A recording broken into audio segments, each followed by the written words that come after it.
This episode of FSM is brought to you by Fidelity Behavioral Alliance, your number one source for behavior change. Fidelity Behavioral Alliance creates behavior change programs for schools, parents, and organizations looking to reduce problem behaviors and improve performance outcomes. Find out more at www.fidelitybehavioralalliance.com. If you would like to sponsor an episode of FSM, email us at shitmom@gmail.com. That's shxtmom@gmail.com. It's time to put the kids to bed, so y'all get ready for another episode of For Shitty Moms. All right, everyone, and thank you for tuning in to another episode of FSM for Shitty Moms. I'm your host, DeLorean, and today we have a super special guest, again from my hometown, but she's going to give us a little information, a little background information about where she is right now, because we're not in our hometown together. This is one of our remote interviews. But I'm going to hand it over without any further ado. Our special guest, go ahead and introduce yourself. Say hello to everyone and welcome to the show. Hey, yes, from Delray Beach, Florida, in the house. But my name is Simone Renee Colbert. I currently reside in Brooklyn, New York, but I'm always repping Florida. Always. They hear me open my mouth and they're like, "You're not from here," and I'm like, "Nope."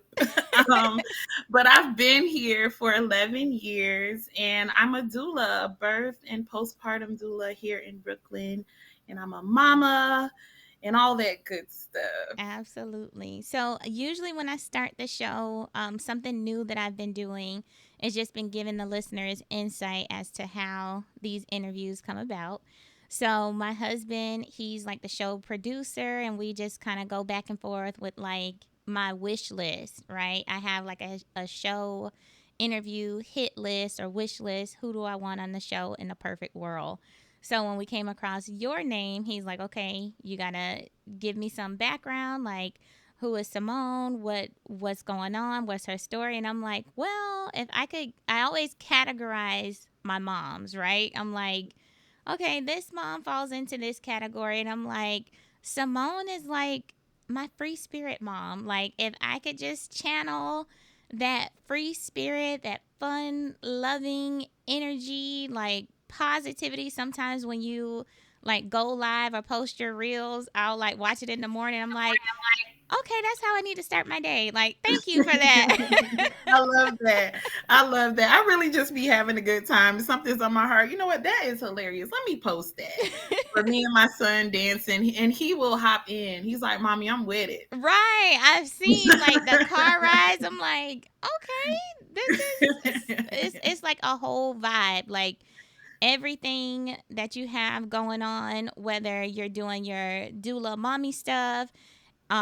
Sometimes I'll see you like at Carnival. Then other times I like see you and your son together doing like all types of just fun things. So, give us a little bit of background. So, just for the listeners at least, Simone and I went to middle school together. That's how we met in our hometown, Delray Beach, Florida. But you're not in Delray anymore. So, give us some insight. Like, where are you now? How'd you get there? Give us the Reader's Digest version.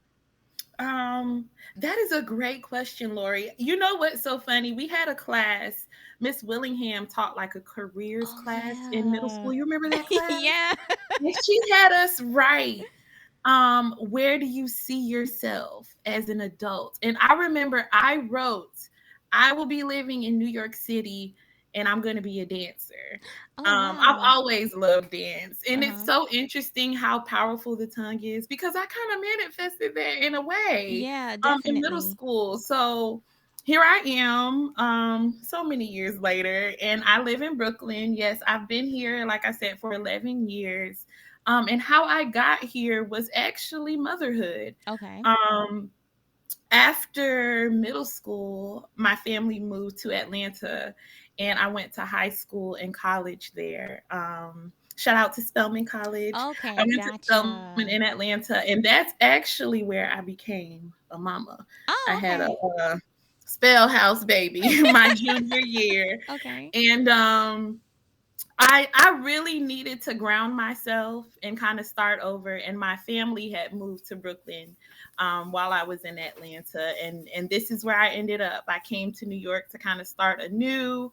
Um, and fast forward a little more, for my second birth, I had a doula for that birth, and I was Okay. like, "Whoa, this is amazing! Every woman needs this type of support." And I kind of never left my doula alone. She's actually my mentor now. Oh, cool. Um, but yes, that's how I ended up here in that work. And I love it. I do go home as often as I can, hit the beach with my Okay. family, but this is my second home now, and it's been quite a journey. Because I'm not gonna lie, I'm one of those stories.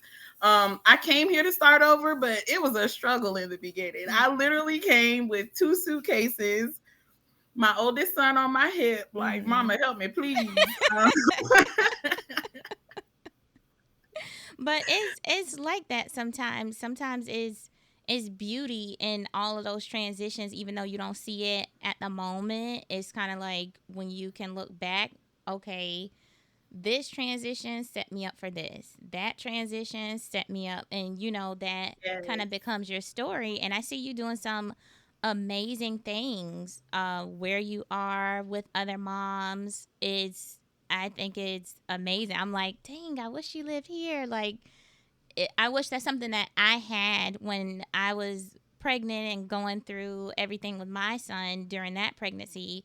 It would have been so nice to just have that, but I feel like it was just becoming like popular, and hospitals, at least down here, were kind of like on the fence. I know with insurance, like that was a hassle, just Mhm. the back and forth. And I think when I was pregnant, the closest thing that we may have had was like a birthing center.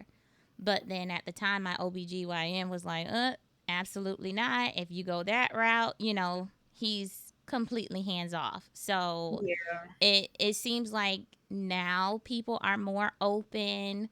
I hear a lot, even some of my closest friends, like they have multiples, right? So our oldest kids, their oldest kids, because I only have one, we kind of had the same shared experiences, but by the time they had their second and their third, it was like, oh, the doula was in the hospital with me the whole time. Oh, I had this. Oh, I had that. And I'm like, that is so nice. Like, I wish I had those same opportunities. So, next time around, whenever that is, I'm like, oh, I'm going to plan a little bit better and like just ask those questions ahead of time so you can have that support. I feel like when Absolutely. I was having my son, I probably found out, I think we had 5 weeks left in the pregnancy. I had spinal surgery, and they told me While at, you were pregnant? well, no, I had it before, Okay, but okay. no one had ever asked. I didn't think to say anything about it. And then when we did like the tour of the hospital, like, you're going to go here to deliver, the anesthesiologist was like, oh, have you had any surgeries? And I'm like, well, I had spinal surgery like in middle school, but it was so long ago I didn't think anything of it. And they're like, oh, well, we're going to try to get in there talking about my epidural. Oh, do you know what kind of rides? No, I was in middle school. Oh, do you know if, like, how much of your spine is fused? I don't know. It was like a million years ago. And then once they kind of took a look, like I had gotten in a car accident, the kind of MRI or x ray that they took, you could kind of see the rods in my back. And she's like, well, I'm going to try to get in there. And I'm like, try with my spine? Like, We not testing nothing out on my right. back, honey. So that's how I discovered like doulas and all of that, because I was gun ho, like, numb me up. I don't want to feel anything with childbirth. Like, I'm already young, terrified. You can't really talk to like the older generation about what to expect because things are so different. Like, my mom, she was terrified because she was like, look, if you don't do it naturally, they're probably going to have to put you to sleep. And I'm like, through the birth? And she was like, well, that's how they did it. That's the old school way. They put you under regular anesthesia and they do what they have to do. And I'm like, Wow. oh, okay. So I talked to a few other moms and they're like, oh, yeah, if they had like a C-section or something like that, they woke up after the fact. So a lot of the older moms that I talked to, if they had a C-section or something, it was like, oh, I don't even remember what happened or what Wow. went on. So I was like, okay, all right, no epidural. Then with the doula situation, it was too close to my due date. So that was like out of the question for the birthing center. So I just got a bunch of books. I went into panic mode and I started studying with my husband. And like, I was like, you're going to have to be my doula. I remember writing on a piece of paper, like, worst case scenario, if this happens, do this. If it, like, we went through the book with a highlighter, got a spiral notebook, and I'm like, honey, if they say something like this, flip to this page, tell them to do this. Like, if for whatever reason I can't advocate for myself, you're gonna have to remember what I'm telling you, and you're gonna have to do this. So we did like a crash course. I think I found like what is it? Hypno babies or something like that. Hypnobirth. Something like that. Yeah. So I'm like, all right, and then we got books on like the pressure points. So I'm like, okay, during a contraction, you're supposed to Lori, push you was doing here. some good research. I was scared. That's amazing. And I commend you because let's say a woman is not able to access a doula, right? The most powerful thing that she can do is what you did, Mm. educate yourself. Take classes, get books, make sure that your support person is as knowledgeable as can be. And you did that. You kind of Thank you you. made a doulo out of your husband. I I love did. that. I did, and we did a natural Yeah. birth.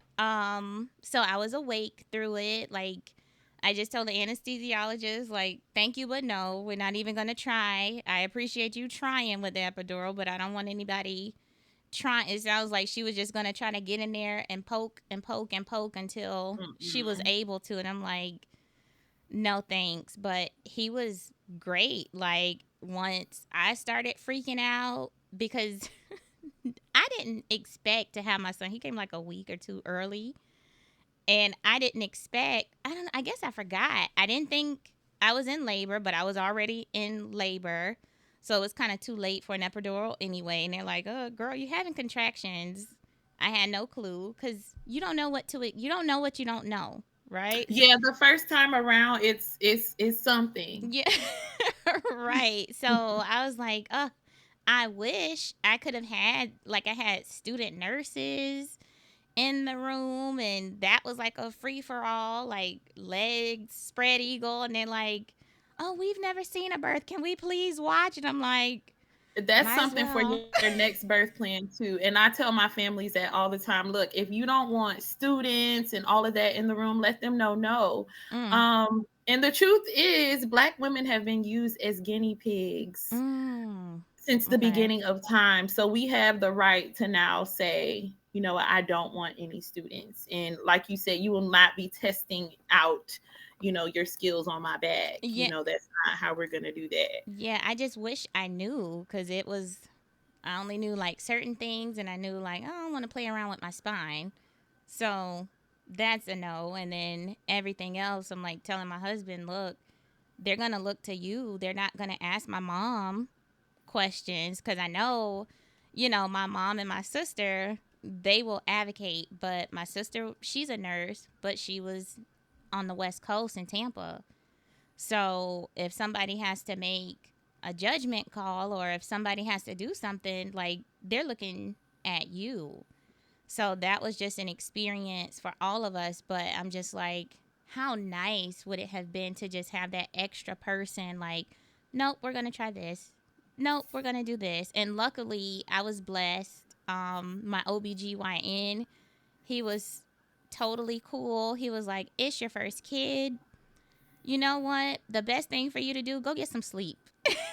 And he was like, you're not having this baby right now because My son had like stopped, everything had stalled, and he's like, "You're not having this baby right now.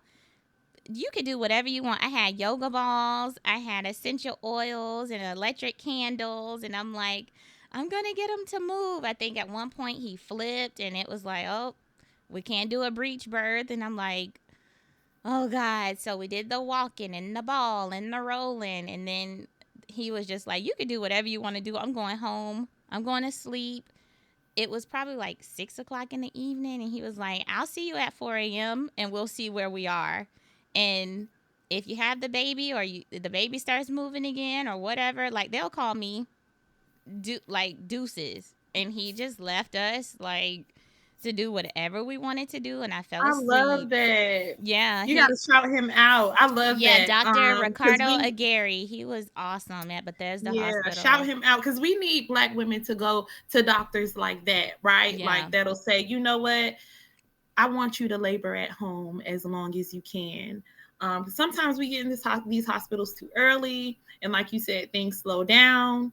Things may stall a little bit, which is, it happens sometimes. But some of these facilities are cut happy. They want to, immediately take you for a C-section or have you go through this, long induction that can definitely be prevented. So that's awesome. Shout him out. Yeah. Yeah, shout out to Dr. Gary. So how did you get introduced? Was it just through like, because I know you're very naturalistic, homeopathic, like I see that in everything you do. So how did you learn about a doula and like, oh, this was great, I want to try that? Like, how did your journey happen exactly?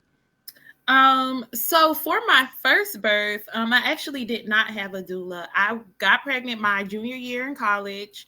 And I was 21 years old. Okay. You know, I was struggling, Lori, to be Mm-hmm. honest, because you don't send your child to college to have a baby. Yeah. You send your child to college to get a degree. So there was so many emotions when I look back. I wish I had a me so that I Okay. could have walked through that pregnancy confidently. I was feeling a lot of shame. Mm-hmm. But one thing I knew was that I wanted to make sure I birthed as naturally as I could. And it wasn't until about 34, 35 weeks that I switched over to a midwife, Oh. that, prayerfully was walking distance from my home in Atlanta. And I started seeing her, and she introduced me to the idea of a water birth. And I was just doing some research. Like I said, I didn't have a doula, but I knew that I didn't want to be stressed because I was already stressed enough. I felt Okay. like my support system was lacking. My family wasn't in Atlanta with me. So there were so many things surrounding that pregnancy, but I'm thankful that I listened to myself and said, okay, no, we're going to go to a midwife. Mm-hmm. So I had a water birth for my Oh, first son. I was nice. in labor for 19 hours. Oh. Lord. Oh. But some of my classmates stepped in, and I say that they're my doulas. I had a few Spelman sisters come and walk me around the block a bunch of times. And one of my friends from Alabama hopped on a bus and was like, sis, I'm about to be there with you. Oh. So it was a So good you had birth. a I had a support water birth system. at Atlanta Medical Center, which is now closed. I'm so sad. Oh, okay. Because we need spaces that allow us to birth how we want. Yeah. But I had a midwife named Margaret Strickhauser, which is so funny because for my next birth, it turned out that she was the professor of my Oh. second midwife. So I was like, everything, alignment is Small real. world. Yeah. Um, but fast forward 5 years later, from my birth here in Brooklyn, I gave birth at Brooklyn Birthing Center, and I had my doula with me. Okay. She was amazing. But the difference between the two births is I was really able to do so the second time around more confidently. Okay.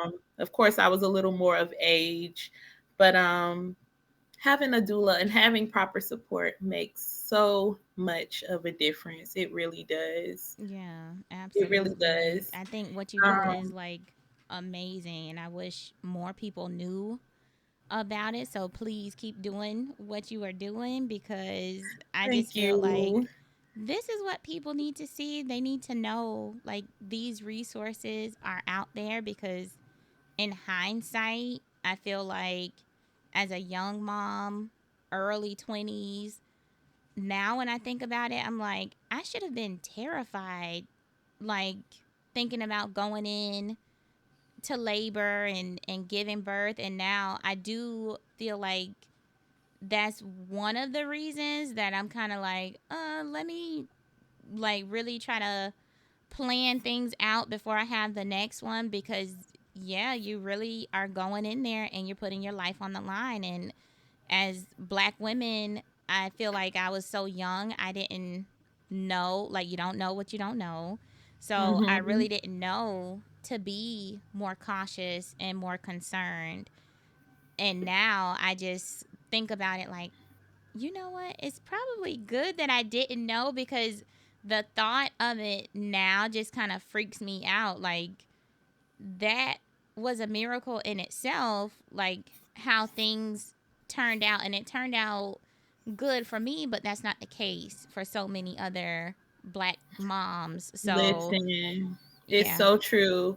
In this country, we are 3 to 4 times more likely to die in childbirth right. than white women. It doesn't matter where we went to school, how much money we make, who we know. Serena Williams is a prime example of a woman that could have lost her life Yeah. in childbirth. And here in Brooklyn, we are 9 times more likely to die Oh, than wow. Oh, white my women. goodness. And that's New York City as a whole. Mm-hmm. So it's a crisis that has been kept kind of like swept under the rug, but it's Mm-hmm. happening. So um, women need to be advocated for. We need to be heard. Just what's today? Um, December The first, 1st. On November 13th, we lost a mom here in Brooklyn. oh, Um, the third mom at that particular hospital, and the second mom within 4 months. So it's oh my real. So if you're goodness. listening and you're thinking about having a child, please get a doula, um, get a midwife, and know that you don't have to deliver at the nearest hospital that you live, that's in your neighborhood. You Mm-hmm. can, do your research, um, and consider a home birth. Home birth is an option. Mm-hmm. It really is. And it might be the safest space for you. And I say that as a doula that also works in with a hospital. Home Mm-hmm. might be the safest space for us. Oh, wow. Yeah, I either hear like the risk about deaths or just the postpartum care. Now, that my birth was beautiful as long as the doctor was there, but that postpartum, it was traumatic for me, my husband. I think at one point when we left the hospital, I stayed there for about 4 days and we left AMA.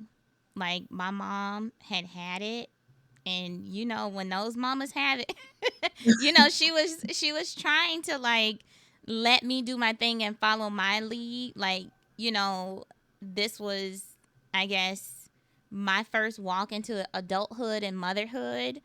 But by the time she left to go take a shower, we just had the nurse from hell. My mom calls her like Nurse Ratchet. We had the nurse from hell, and that was it. And by the time I just told my mom like what had been said, what was going on, she had it. She was like, I'm done.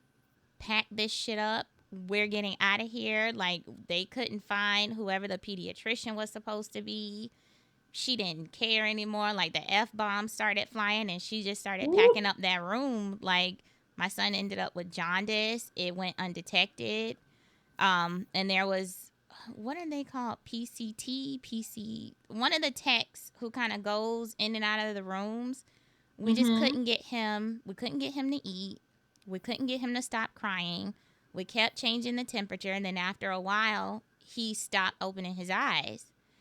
And she just kind of whispered, like, I am not supposed to tell you that. And she was black. And I think that made the difference in her just confiding in me what she had seen, because she worked in the maternity ward. And she was like, please don't tell anybody that I told you, because I could get fired. But he looks jaundiced. And she was like, I think you need to call a nurse back. I think you need to have the doctor come back. And the doctor wasn't answering the phone, the pediatrician. And she was like, I think you need to keep calling him until he answers the phone because he looks jaundiced. And sure Wow. enough, by the time we got the pediatrician back on the phone, he had jaundice. And he was like, oh, I don't know how that could have happened. Like, I just checked him. Well, I don't know what kind of checking you did because, we didn't tell him, like, the girl who comes to do the blood pressure, like, that's the one who told us, hey, you need to go get help. And sure enough, she was right. And I think the only reason she felt comfortable enough to say that to us is because we were black. We didn't know what to do. I couldn't get him to eat. We were trying the formula. We were trying the breast. And it was like, he was doing fine 2 days ago. What's happening? He's declining. And then Yeah. by the time they figured out a course of action, we had a nurse trying to do a blood draw. No blood is coming out. And she's just telling us over and over and over how he can have brain damage. Like, oh, he's not a good bleeder. That's what she kept saying. He's not a good bleeder.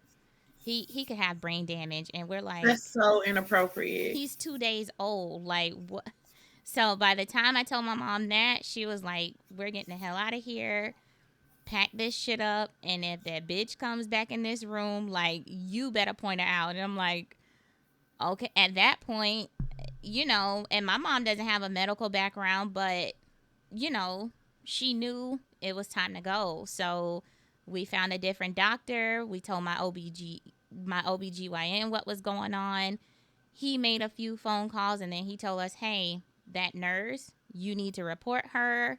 And we just kind of did everything from home and just had to keep going back to the ER to get them to like test his blood and check his levels. And in that part of the hospital, in the ER, the nurse, she came out, she pricked his foot, blood came out with no problem. And then she looked at the other foot. She's like, well, who annihilated his foot? Because they were poking him in the top of his ankles. And she's Mm-mm. like, that's common sense. You're not going to get any blood from there. And poor baby. So it was awful. And That's a lot of yeah, trauma, it, and it that's was that's not awful. my It was goodness. unexpected. It was awful. So once I learned, like, I didn't know what I was doing at the time. I think it was after the fact. One of my friends was pregnant. She's like, "Oh, girl, I got a doula," and I'm like, "What?" She's like, "Yeah," and she's telling me like about the baths and the massages and, oh, we did this and, oh, we did that, and I'm like, dang.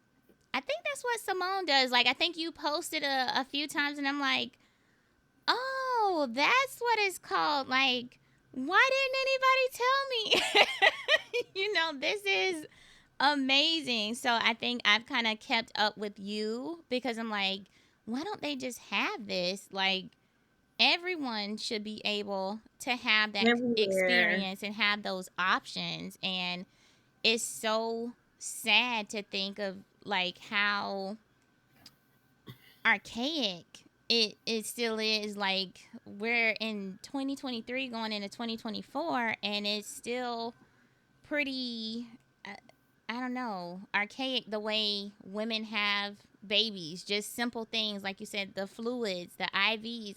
I had no clue, but once you start reading and researching, like, Mm-hmm. no, you shouldn't be on an IV as soon as you go into the hospital. Like, that's going to make you swell. It's going to make you retain water. It's going to make it more difficult. Why are you laying Yeah. down? But, you. And giving birth on our backs is not the best way either. Right. It really makes gravity work against us when we're on our backs. Yeah. From my personal experience, giving birth in a squat position is like a game changer. Mm-hmm. And with one of my children, I was in a squat position the whole labor because I was like, this is allowing me to Ooh. open up. This is allowing baby to descend. Mm-hmm. Like, why would I want to be on my back? The minute I took a break to lay down, I was like, oh no, no, no, back in that squat position. Mm-hmm. So even little things like that.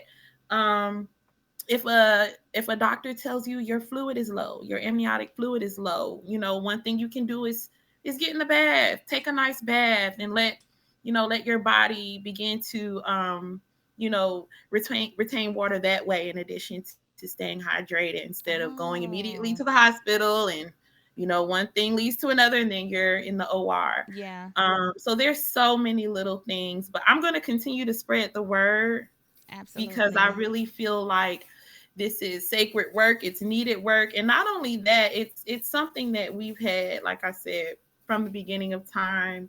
When we were not allowed in hospitals, there was always Mhm. that Black woman in the community going from house to house. They Yeah. called us um, granny midwives or wet nurses. Okay. And that was who took care of the community. So we really have to get back to that.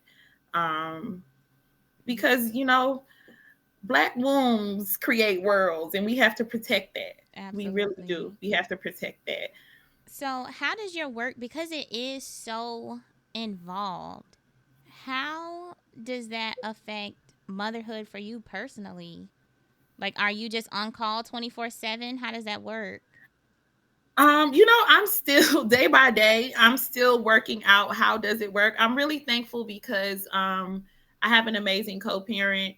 I tell my friends all the time, I am a single mother. Okay. I put that out there. I'm a single mother, but I make it look real cute, but it's not easy. Yes, you do. My children have two different fathers. And we'll get into that later. But one of my children actually lives in Florida with his dad, and he visits me on breaks. So Okay. that offers me some wiggle room. And then Hetep, who is here in Brooklyn, his dad is amazing, Okay. and he believes in this work. Okay. So if I have to be at the hospital, or if I am on call, or if Hetep is with me and a mother goes into labor, like he's on it, he'll hop in the Uber and get over here, or Oh. I'll take Tep to him. But I'm so thankful for him because he really believes in this work. And I think that's number one. If you're a doula and you're a mom, or if you're not a doula and you're just a mama, Mhm. having that community and that village is a game changer. So that's how I make it work. I had a postpartum client today, and Tep was with his dad. Okay. Um, so that makes it work for me. And also, we're a very non-traditional family. Both of my children are homeschooled. Oh, okay. So we have that flexibility. So let's say I've been in a hospital 2 days in a row, and my shifts in the hospital are 13 hours. So let's say I have TEP after a shift. I have the flexibility of having him join school from home. We're part of a African centered homeschool collective. So Oh, he'll get on nice. Zoom and take his classes, and I'll be checking on him throughout the day. So it's like I'm actively resting. Mhm. um, while he's in school. So I feel like everything is kind of falling into place for me, but I will say I'm well supported. Okay. That is such a beautiful story. Just hearing how you started out by just explaining your journey, describing all the uncertainty, and now you have really cultivated a life around what you want. It seems like you have taken charge. You've taken charge of your kids' education. You have the career. Was this like your dream career? I know you said you wanted to be a dancer, and you still do that a I'm lot. always somewhere. Little twerk, twerk, make it better, girl. But Lori, I did, the journey. I just have so much gratitude because I was scared. Mhm. 21 years old, and I'm going to this amazing college, and here I am pregnant. I was the first of my friends to become a mother, and it was so Okay. funny because they would always say, Simone, you're the mom of the group. And I didn't always like that, because I'm Uh huh. like, y'all, I just want to be me. But lo and behold, my friends were actually speaking some things into me too. So I just have so much gratitude that things happened the way that they did. I wish I could look at that 21-year-old Simone and say, "Girl, it's gonna be okay," because this is what is making you. This is what it takes to become who you want to be. Mm-hmm. And that is amazing because there are so many moms with so many limitations on themselves. So it sounds like the first thing you did was secure that village in order for you to just move the way you thought was necessary for your family. But I feel like just from what I see, and different aspects of your life you seem to have a good handle. Just hearing about, I didn't know your kids were homeschooled, because a lot of parents are so dissatisfied with the public school system, but it's like, ugh, how do you homeschool? Like, that's not really an option. I have a job, and here you are. You work a job, and you still have a kid that's being homeschooled. So, like, take us through that, because that's another aspect where you have just taken control and taken ownership of that aspect of your life, when so many parents, myself included, feel like they don't have control over that. I know there are a lot of concerns that people express with, like, socialization when you start looking at homeschool, figuring That's out true. who's the teacher gonna be. Are they Mhm. qualified? Do I have to teach the kid myself? Because I can't teach all these subjects. Like, how do you make sure they're well rounded and getting a robust education, when we know so many things are lacking in the public school system? So, kind of take us through that journey. Um, sure. Well, you know, with HETEP, we actually both of them actually started in public school. Okay. Um, PJ, who's my older son, he's 14. I can't believe I have a 14-year-old. So crazy. But we started him in public school, and he struggled because he's one of those kids that was labeled as ADHD and Okay. might be on the spectrum. And it just, the classroom wasn't the place for him. So Okay. when he transitioned to his father a few years ago, his dad decided, you know what, maybe homeschool is best for him because he does well with that one-on-one. Okay. um, for Hetep, who is 9 years old, we also started him at a public school here. It was a progressive public school. I actually really liked it. Some of my friends are like, we don't know about the school, because at this particular school, the kids are really allowed to express themselves. And I'm a true believer in, I am creating a person. I want you to be able to go into this world and operate and be your full self. So they actually called the teachers by their first names. And a lot of my Oh, friends are like, oh, okay. and you know us, Lori, we're from the South. We, yes, ma'am, no, Right. ma'am, Right. Oh. Mrs. and all of that. But, you know, I like that school. But here in New York City, you have to have so many vaccinations to go to school. And Hetep's father was not a huge fan of all the vaccinations. Okay. So they kind of, at first we were doing like a religious exemption, so Tep didn't have to get so many. Mhm. And then they took that away, and his dad Oh. was like, yep, nope, and we're out of here. And we Wow. found ourselves at a homeschool conference, Uh huh.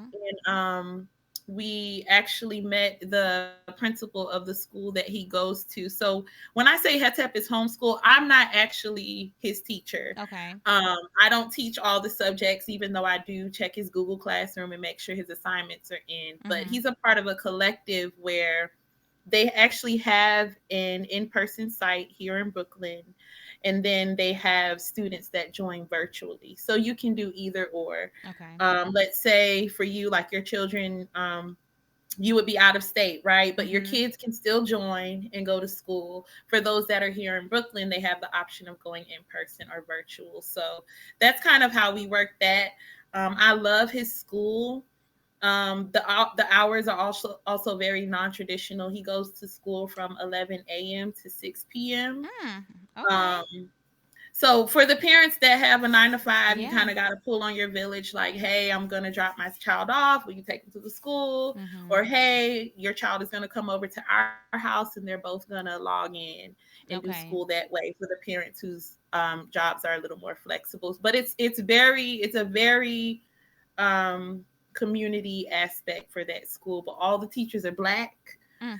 Okay. The That's awesome. subjects are also some subjects that our kids need to be learning. Hetep Okay. takes a business class. He takes a Black political thought class. He takes an etiquette class. Oh, Like, he nice. teaches me some I things. love One that. day he sat me down. He was like, "Mommy, you know, before you make an important decision, you have to consider it 7 times." And I'm like, you know, you kind of want something.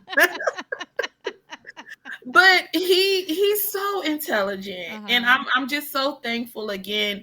we, you know, had New York City not changed that law as far as the vaccinations go, he would still be in school. But Okay. I'm thankful because now all of his teachers look like him and he's Right. learning things that are going to make him a better prepared person for life, Mhm.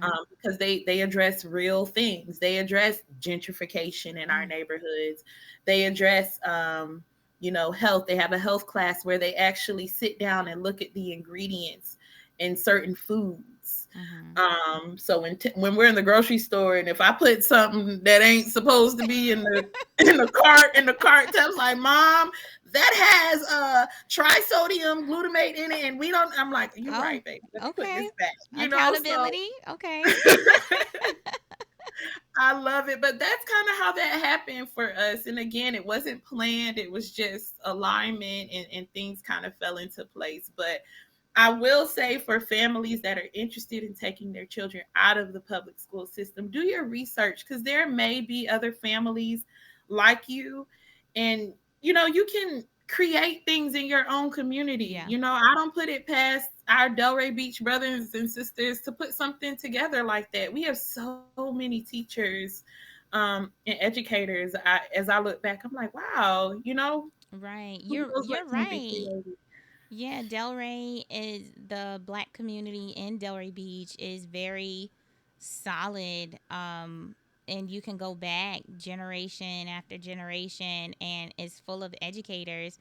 I don't I haven't looked into it. I know I vent a lot about my dissatisfaction with my son's experience. I'll put it that way. With his educational experience, I feel like he has been robbed of his experience, and it's disheartening because I had a positive, experience in our little community in Delray Beach. But Yeah. things have changed, and it is so important. I again, when I selected his school, I picked it because it was, to me, the demographics. I'm like, okay, it's a nice little melting pot. That's what I told myself. There are kids who look like him, there are kids who don't look like him. When we initially started school, we started at a private school that was a black school. And it was a Christian school, and that just wasn't it wasn't for me. I wasn't gonna make it through that preschool. I kind of clash a little bit when it comes to certain aspects and traditions that they follow in the black community. It just didn't sit right with me. So I kind of just one day woke up and was like, enough is enough. And I just pulled him out of school that day. And I That's know what's up. the I principal, like that. yeah, the principal We was out just like, right now. yeah, I was just like, no, like, give me his stuff. This is it. We won't be back. And that was it. And I found another school that was another melting pot. And he did okay. They were a little faster with the pacing of what he needed at the time. And then it just kind of went south at the very end. And that was like my introduction into like the racism that still happens in the classroom. And you would think like these Mm-mm. are children. So there was a lot of just disbelief and denial at the time, and really just not knowing what to do. A lot of hopelessness, a lot of, well, what do we do now? Where do we go? But at the time, like I said, it was at the end of preschool, so we were transitioning anyway. So for me, the best thing that I could do is, you know what? Don't focus on that because we're going to encounter racist people. Like you said, we are in the South, and they are just loud and proud right now. Like the times that we're living in, they, may have been a little covert a couple of decades ago, but not anymore, right? There. Man, I'm not gonna lie though. I had an experience at Carver that I will never forget. What's that? Um, I remember I think we were in eighth grade, and February is already a short month. Mhm. But Mhm. it was the last day of February, and it was like a half day, and that was when they decided to honor Black History Month. I was mad, Lori. I Mm. was mad. I started a petition at that time. You remember Dr. Saltzman was our principal, Yes, I do. with the lamp. You remember the lamp? Yes. Oh my gosh. Yes, I do. But I started a petition. I got 111 of our classmates to sign that petition. That's a very special number to me. But I had Mhm. 111, and it basically prior to me, right, the day before I went home, and I was like, Dad, it's the last day of Black History Month, and they ain't teach us nothing. And he was like, well, what you gonna do about it? Oh. And he gave me an idea. He was like, well, why don't you write up something and have your friends sign it? So I did, and passing it around the hallways. I put it into Dr. Saltzman's mailbox, and I Mhm. got called to the principal office later that day. Okay. This man Oh. opened it, read it, and looked me in my face and was like, well, we'll see what we're going to do about it. And he put it in the trash can. What? In the trash can, Lori. Oh my And that god. was, for me, that What? was my introduction into, oh, y'all Yeah. really don't give a shit. Yeah, they don't. They absolutely don't. And But they covered oh it my up a lot. But I feel god. like you said, now it's just like in your No, face. they are loud and proud, and it is heartbreaking because I feel like what I don't know when it comes to racism, when especially institutionalized racism. Let's backtrack because you have racism and then you have the institutionalized racism. And for what is worth, when you do see those individuals who are just loud and proud, they believe in what they believe in, they're racist. My daddy was this how I was raised, this what I believe. A part of me can almost appreciate that because at least I don't have to guess. Right. Right? Like, So tell me what it is so I can right. stay the hell away I from your ass. exactly. I appreciate like, you know what? You put that out there. Like, we moved out west and Boy and I ended up coming back home and we moved out west and we had a neighbor there. They aren't here anymore, but he was all about his pickup truck, huge Confederate flag, and I'm like, you know what? And he was our next door neighbor, like zero lot line. We got to look at this freaking Confederate flag every single day, right? But I was like, you know what? My neighborhood is a little melting pot. You have the people next door to us, they are Italian. We have two households across the street from us, they're Haitian. We have two other neighbors, they're white. We have a whole melting pot, right? So, in that setting, even though he was loud and proud, again, thank you for letting me know because now I know no, if you come over here, you can't get a cup of sugar. You can't get shit from this house. And for my son, thank you because guess what? Don't bring your ass over to his house. Don't knock on the door. Don't step on the property. Nothing, right? So I appreciated that because at least it's not a secret, you know? Right. But when we talk about institutionalized racism, now I have to guess, right? So when he's in a school, okay, I'm getting these notes home and these like every day, he's on red or he has a sad face or he's in red and orange. Like, what the hell is going on? Right? So, like you said, with especially with black boys, oh, they get that ADHD So label, but fast. that's if they're lucky. And that's what I had to realize as an educator. I'll take that ADHD label, I'll take that ESC label because the way things are now, at least that offers me a layer of protection, right? Right. Because now, as soon as you say something about racism in an institution, you are dismissed, right? That Mm-hmm. it can be plain as day. And this is what I try to get, like when I consult with different parents, it can be the writing on the wall. But as soon as you say it, you are dismissed, right? Because it's subjective. Even though you're not doing this to everyone else, you're doing it to my child. You're not referring to anyone else's kid as these things. You're doing it to my kid, but I can't prove that, right? All of that is subjective. But once you get that label, when we start talking about ESC, disabilities, disorders, ADHD, etc., well, now you're discriminating against a child with a known disability. Mm. And the conversation and the language becomes different. Even though it's the same thing, you're discriminating. And guess what? Now I don't even have to say that R word, right? I don't even have to throw it out there because we have so many laws against what you are doing. And we have so many laws stating what you need to do in order to assist my child. And I try when I talk to parents who are kind of on the fence, like, I don't want my child labeled. In this day and age, you better. Because if you don't get that label, they're going to give them another one. It's true. It's true. You know, If they I get would that rather my behavior, child have an IEP than be the bad kid. You yeah, know, once I they really get would. that I label, really it's would. it's a completely different trajectory, and that's when you start talking about the school to prison pipeline. It starts there. And Mm-hmm. it makes me sick to my stomach because I feel like with all my credentials, and I was a teacher. I'm in the school district, so I'm still approaching these individuals like, look, I'm on your side. I'm a teacher too.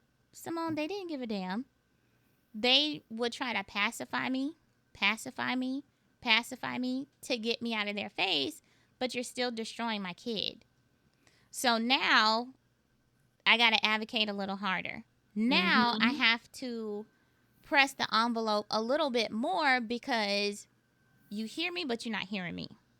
Now you're playing in my face and you're playing with my Right. kid. So once I kind of take the situation to the next level, now everyone, when they see me on the campus, they kind of walk on eggshells, right? And now they're overly welcoming. But my kid is heading to middle school now. So, did you think he forgot the way you treated him those times before? And I try to keep my son out of what's going on behind the scenes because I don't want him jaded. I'm like, look, you got a little bit more time before you start to recognize the racism within the schools, within the Mm-hmm. classroom. But I also feel like, you know what? That's life. How many times do you go to work and you got to deal with racist ass people every day? Right? Girl, girl. So that part of me that I've really been on the fence, like, I don't want my son to have to deal with this. I'm going to put him in homeschool, but then I'm like, because I'm sure I can find a black co-op and we can have that nurturing that he's missing. But then part of me is also like, son, shit is about to get real. Yeah, And I, that's true. And you have to at the same time protect them. You have to, um release them in some ways. yeah, And I've experienced some things. Hetep, and one way we keep him active so he has that social element is through soccer. okay. And soccer is not necessarily a black man's sport. Yeah, yeah, So this year, it's opened my eyes to some things. He auditioned for a youth academy with NYCFC, which is the professional soccer team here in New York City. And it wasn't a whole lot of black kids. I would mm-hmm, say maybe 100 kids showed up and maybe 5 or 6 were black. yeah, Um, so, we had to have a talk with Hetep okay, about that. Like, hey, this is the reality of this sport. This is the reality of things that happen. We don't want it to deter you, but we want you to be aware. mm-hmm. Yeah, absolutely. And I can see my son. It took shout out to Miss Hannah. Um, she was his first black teacher after having so many run-ins with his initial what was that like first grade his first grade teacher. I had his kindergarten teacher who was a white woman pull me aside like, hey, she discriminates against your son. I've already told the principal, I don't care what she's saying about your son. That is not true. He never did those things with me. And you need to look into it. So we ended up getting the class changed, and Miss Hannah has been at that school since the school opened. Okay. And when I say pro black, she is going to teach those babies about Black History Month Come on, Miss all Hannah. 180 days of school. I've never seen him so proud because it went beyond Martin Luther King. And then she started teaching him, like, well, let me tell you some facts about Martin Luther King. And my son came home, I remember in like first grade, like, Mommy, that's not even his name. What? Come on, babe. I love when the Mommy, kids that's teach not us. I love that. right. And I'm just like, go, Miss Hannah. He's like, yeah, that wasn't his name. That's not his birth name. He was inspired by Martin Luther after a trip and blah blah blah. I'm like, huh. Okay, so now I'm No, to the I didn't even side, know that. right? Come on, baby. So it's like he was so proud to go to school, and have this information that no one else was sharing. And right now, Florida, we are in a time where this is the first year they have taken away Black history. I don't know if people really know what's going on, but that I African have American heard that history, numerous times, and I am yeah, that is right before that your breaks my eyes. heart. Yeah, right before your eyes. So I do find myself like, how am I going to supplement his education with the truth? Right? Hmm. And this is something that has made me like, you know what? I maybe it's time to go ahead and pull him out. But at the same time, I do feel compelled, like, no matter what field you go in, no matter where you go, you are going to have that racism right there in your face, and you We have are. to know how to navigate around it. When I graduated from Atlantic, it was like a big thing back in like 2006, going to the University of Florida, right? That was voted the number one party school in the country, and it was such a great school, and blah blah blah. And you get there, I got accepted. So I'm like, great, you go to orientation. We had one orientation, and then we had a real orientation for those Black students. Hey, let me pull you aside. Like, I'm your proctor or preceptor, whatever we used to call them. And they taught us about the fishbowl. When you come to this school, this is a PWI. This is what experience you can expect as a Black student. And this is how you need to conduct yourself accordingly. And it was like, damn. Wow. Because, yeah, they're going, and thank God I had somebody to pull me aside. I wasn't expecting that. You're sheltered, I'm right? getting angry listening to you, Lori. I'm Yeah, getting I mad mean, because but I these could are appreciate institutions that that. we pay to Oh, attend. absolutely. And people, it's great to be a Florida Gator, and you can Gator chomp, and this whole culture, but there's a subculture there as a Black student. And had I Hmm. not been, I guess, prepped for that, you know, then maybe I wouldn't have been able to handle myself and navigate my way through those spaces that, one, everybody in the room didn't think my Black ass deserved to be there in the first place. And I even had other students who didn't know any better because they were sheltered just like I was sheltered. And they would ask, well, don't they have to like let Black people go here? Like that's how you got in. So you didn't get in on merit. You got in cuz you're Black, right? And my response, "Hey, my Black ass is here either way." And guess what? I got the highest exam scores in this Listen, college, right? listen, and don't be asking to study with me either. And you know what? And they could not stand. I had a couple of frenemies, because once you get through your gen ed courses, even your gen ed courses, the way they would teach us, it was not something that I could identify with, and I struggled. Like, I'll tell anybody, I became a science teacher because at that point I failed so many damn science classes. Hell, I can teach the class because I've taken it about 10 times. I can teach all these science classes because I done failed them so many times. But it took me to fail a chemistry course, and I had to retake it in the summer, and I ended up with a black adjunct professor. All right. That was part 1 of a 2-part series. Don't forget, tune in next week where we conclude this episode. Hey everyone, it's your favorite BCBAD here, Dr. DeLauren, and I'm here to ask you to help us continue making great content for listeners everywhere by visiting www.forshittymoms.com, where you can make a monthly contribution. Also, visit us on Instagram, YouTube, Facebook, and TikTok at For Shitty Moms. And that's shitty with an X, not an I.